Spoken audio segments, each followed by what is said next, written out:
One thing that I think it's worthwhile to point out is that Trump was such a shocking and unexpected candidate because he embodies so many of the things that Republicans dislike.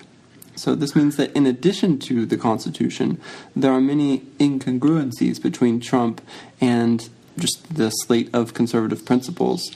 And these incongruencies should really trouble a conservative, at least on the conservative's principled day.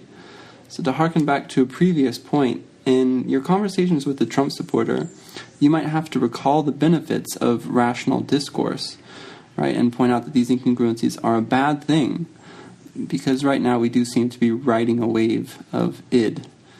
But anyway, so, but as I say that, I realize I'm doing something that a friend of ours who wasn't able to make it today, just in clarity, he said, it sounds like you guys are conservatives telling conservatives how to be better conservatives. And I think that might be a little bit true. I mean, I do listen to a lot of podcasts by conservatives telling conservatives how to be better conservatives. You know, I've mentioned Ben Shapiro in this episode. Zach mentioned David Frum. I recently discovered Randy Barnett. And so I think that that's a worthwhile thing. And if you, the listener, are a conservative, that's something you should do.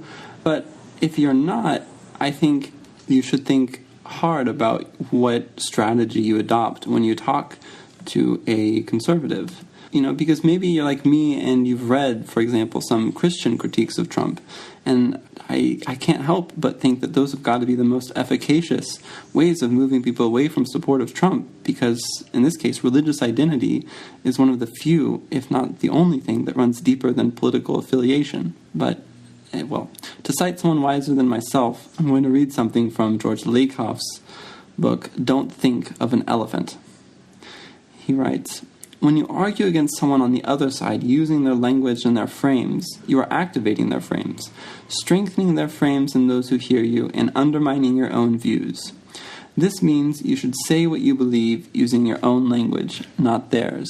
And I want to point out that he uses the word frames as a particular way of looking at something, and frames include values. So by extension, what he's arguing is that when you use the values of someone else, you might be shooting yourself in the foot if you don't also hold on to those values, or you're really shooting yourself in the foot if you don't believe in those values in such a way that, like, your own values are antithetical to those.